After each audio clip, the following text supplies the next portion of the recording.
paradise. Because we have variable land, we have a whole lot of things. Where I studied, you only see green grass 3 months in a year. But we see green grass more than 6 months in a year. So you say we are living, Nigeria is living in paradise. So then they will think of efficient use, recycling waste.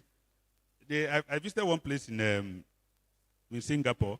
They have a place where every Wednesday, they have to go and collect recycled waste for money. So you have, if you visit most of those, you have 3 categories of waste collection. If you come, there's one is very recyclable. This is the plastics. You put it there, and at the end of the day, will come and collect it, recycle.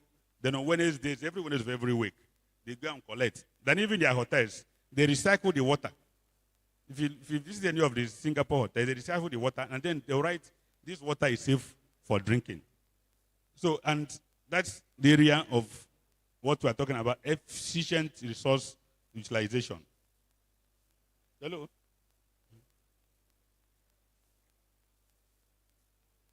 Yeah. Agricultural development. Go back a little.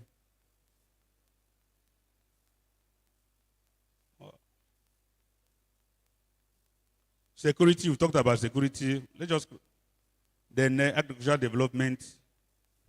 If you look at, like I presented, there's interlinked security, agricultural development, and whatnot. They're all interrelated. Then these days, we talk about agriculture, that's where we think Internet of Things.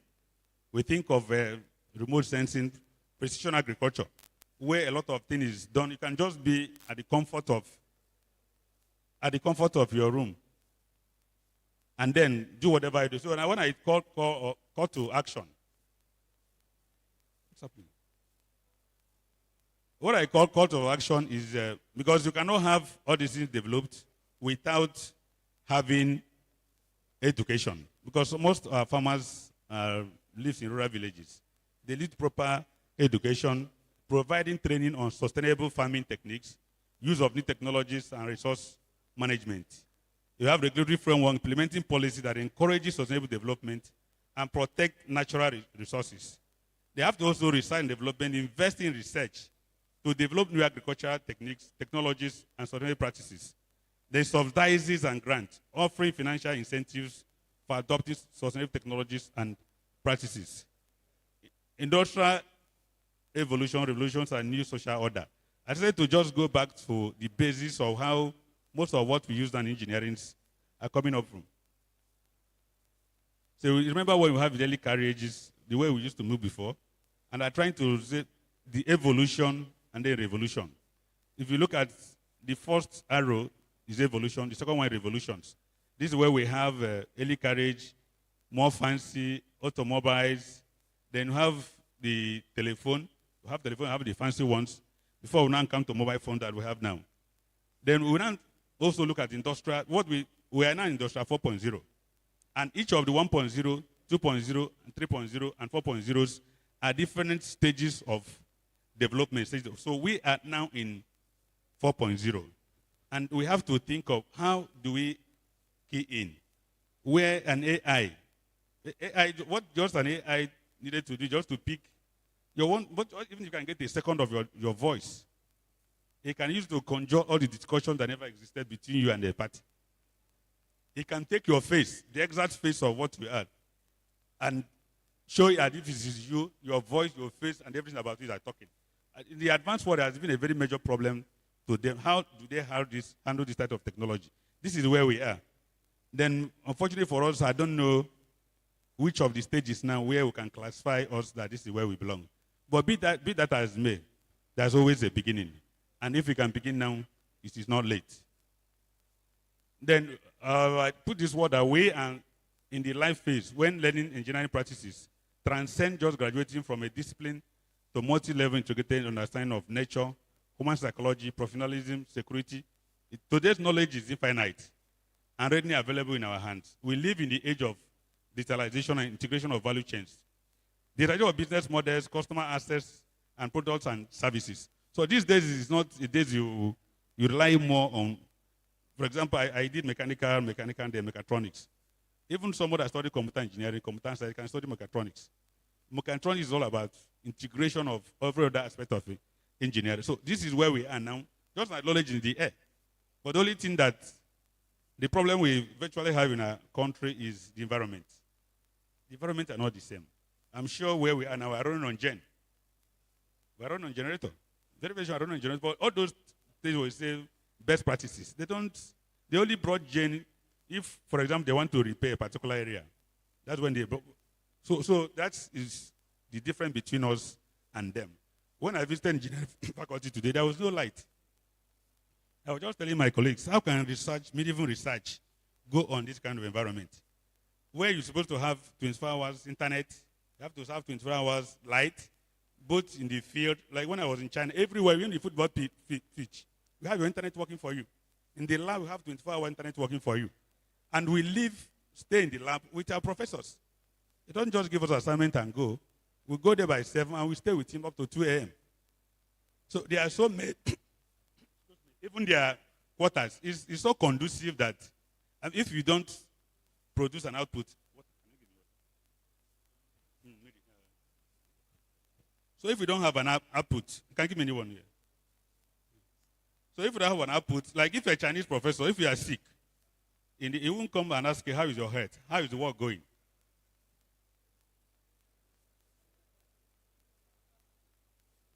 The only thing they know is work, work, work. A Chinese man can be working and be eating. And also, like I said, in the environment, if you're a teacher or a professor and if someone does not come to an office, come to greet in the morning, you think that this person that is disrespectful. When I got to my lab newly, every morning I would say, good morning, all. Nobody answers my greeting. So I was worried. I said, what is happening? It's like these people don't like me. First day, second day, at a stage 2, I don't even have time to greet.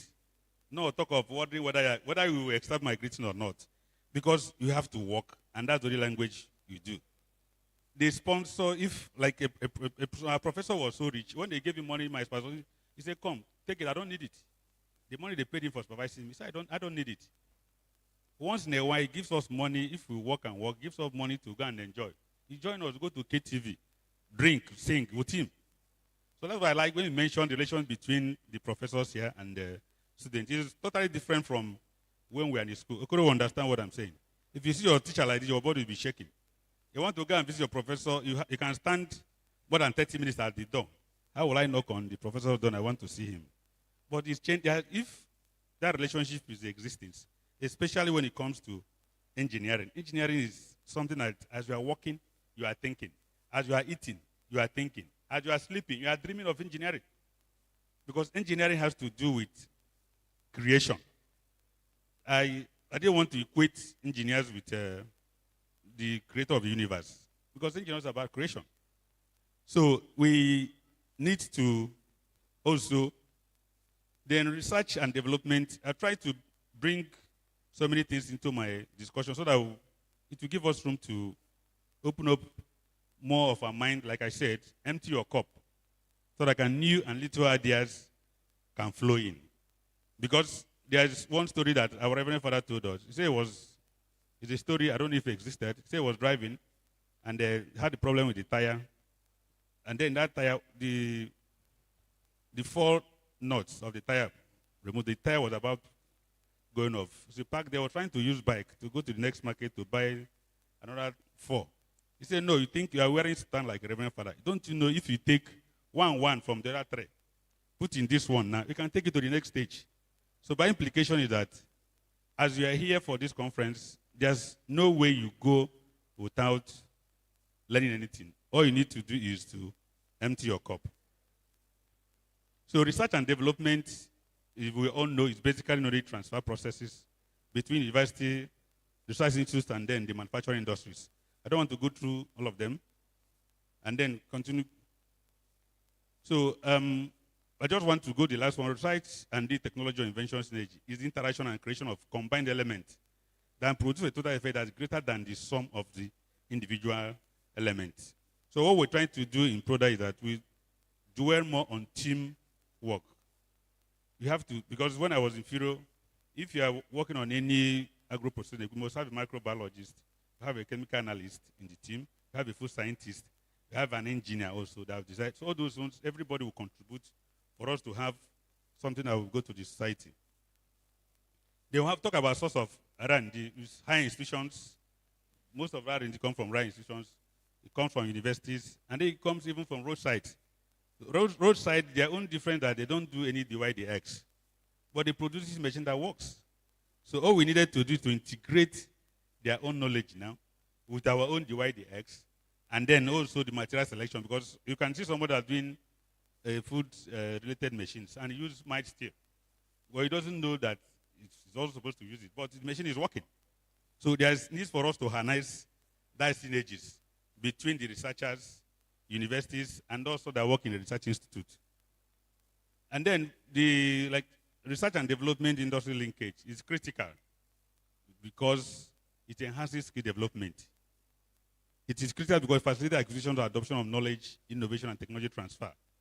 And then without going through all of them, to also improve product, process, and service for humanity to gain market competitive advantage, increase market share, and profit.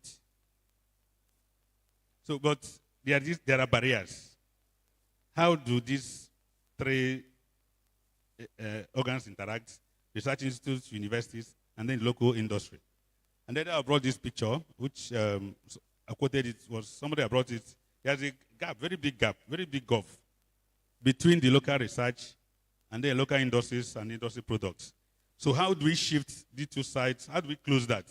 So that this one and this side, two of them can come together and meet. And then part of the barrier that the state-of-the-art infrastructures to carry out meaningful research work on community basis is absent in most universities and research institutes. Just like I mentioned today when we came, there's no light. And it's not the fault, it's the fault of the system. It's the fault of the system that there's no light, and you can't do any meaningful thing without light.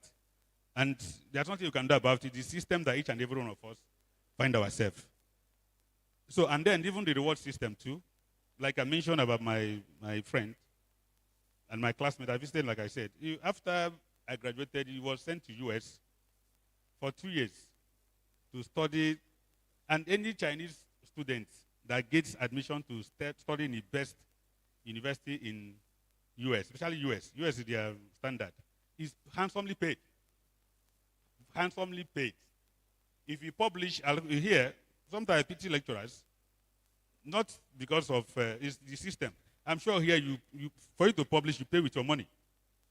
But in Chinese, they pay for the what they call it, is it publication fee, and pay you money.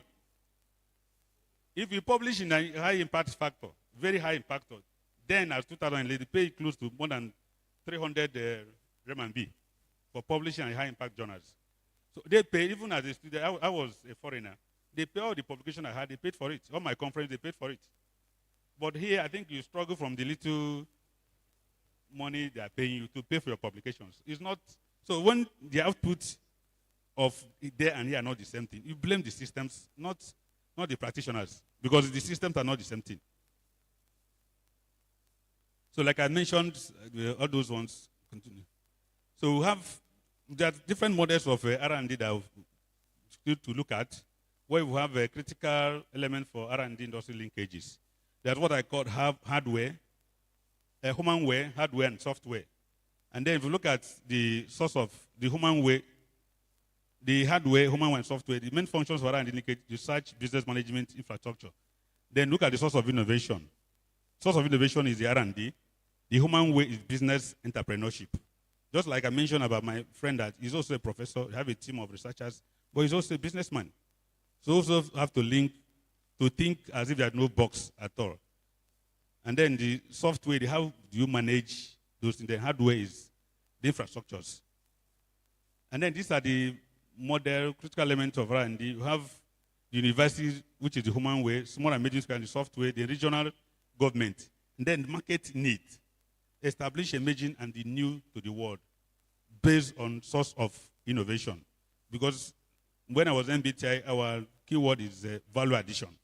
For every step you take, for every product, for everything you do, what value are you adding to what you are doing? Then we have this kind of model where everybody we have the government, academia, what the popularly called the triple helix model.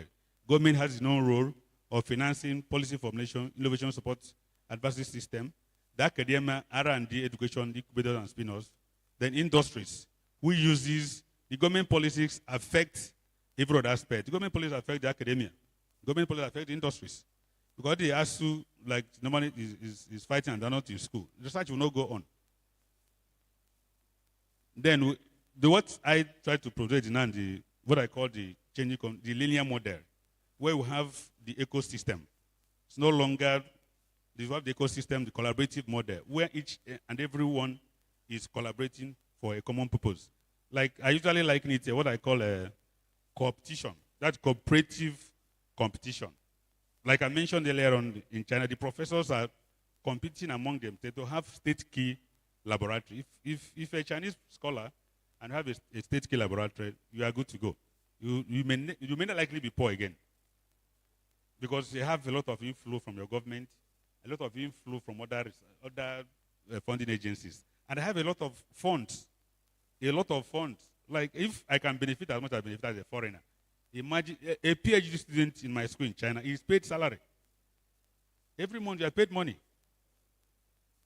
because you engage in projects of your supervisor. So our locality, hello, you're looking at me. So this is what we commonly available in my village where I grew up. But I grew up with my grandmother who was into gari processing. You use hands to process, and then imagine how difficult and tedious it was then. Even the processing of palm fruit, we used to have one long mortar where we have more than 2 persons inside it. They'll be walking up and down, jumping up. But I did it when I was growing up. But the things are, you can even the picture there can show it. So what they used to do in the olden days. Then the increase is more than, look at when it was doing with hands, when there's a machine now. I'm not trying to bring the pictures of what is presently being done that we need to improve on. Because engineering, I think there's a word I usually use, engineering, we don't have the best way of doing things. We have a better way. Because if you use the word best, then there's no longer room for improvement. So it's continually and continuously improving. So the vehicle there is an Innosim vehicle. Is also improving. I've used one of this vehicle before. The version of what it has now is better than what I have used. Then the address, I've been to the Ogun State. They make all this address. The milk, even though it's not our indigenous company, but it's been produced in Nigeria. Then this is a product in perspectives. Like the person that introduced me mentioned, PRODA is a creation of East Central State Development Agency as far back as 1971. And then federal government took it over 1977. And the PRODA has evolved over the years. I think PRODA, in my estimation, is a pioneer developer of agro-processing equipment. So what we are seeing now is all the products, machineries that have developed and produced in PRODA. So you can see it, this is, we have complete processing equipment for soybean. Then we have some for plantain also.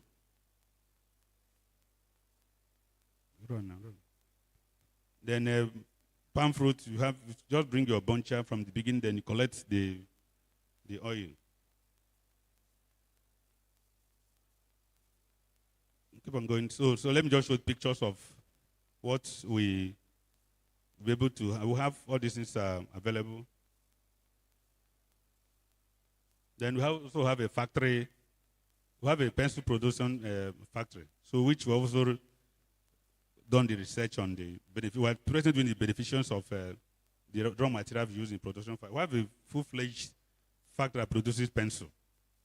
So as a matter of fact, last week, a Chinese investor came. You can go back. Go back, Alice. Go back. Go back again.